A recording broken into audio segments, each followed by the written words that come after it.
Hi everybody, my name is Dr. Daniel Grunert and I'd like to welcome you to my home office.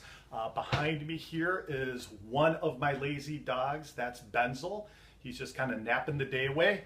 And the reason why I'm casual is because we're going to be doing a series of home therapies. And today I'd like to illustrate to you when and how to apply ice.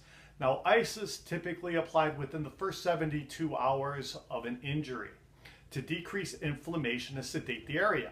Now, there's a lot of debate going on around ice, whether or not it's good, because you see the inflammation and pain is actually a very important part of healing.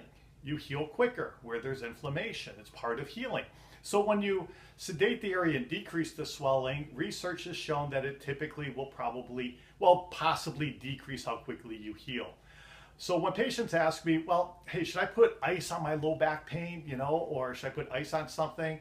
My response is, if you can live with the pain, I'd probably recommend that. But if you need to sedate the area, ice is definitely a good way to go.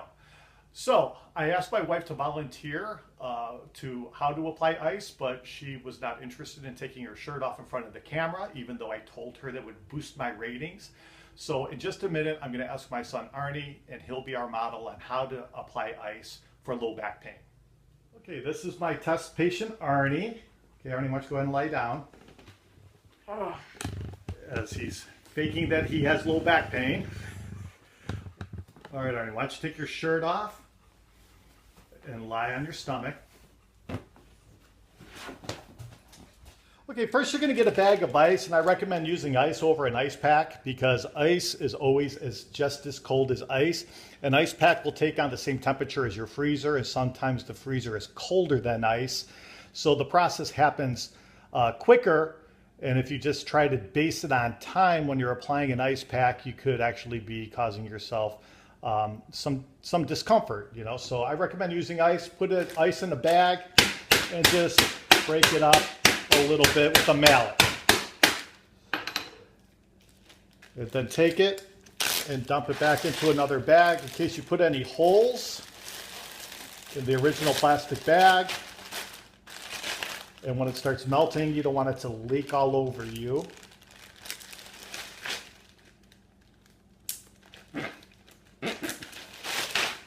Like that. Okay, next thing you want to do is run a dish towel under hot water.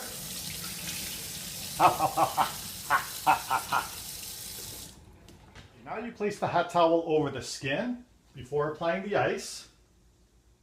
Then you place the ice on the towel.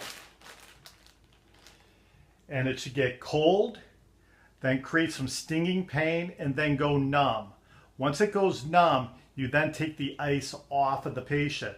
And the healing effects of ice is when you take the ice off, because then fresh nutrients and blood come into the tissues to warm up the tissues, which pushes out the chemicals that produces pain and inflammation from the area. Okay, that was approximately 20 minutes. And Arnie said that it's gone pretty numb. And I don't know if you can see from the camera, but he's pretty red in there. And now that's it for applying the ice. So we'll see how much better he feels. So how do you feel, Arnie?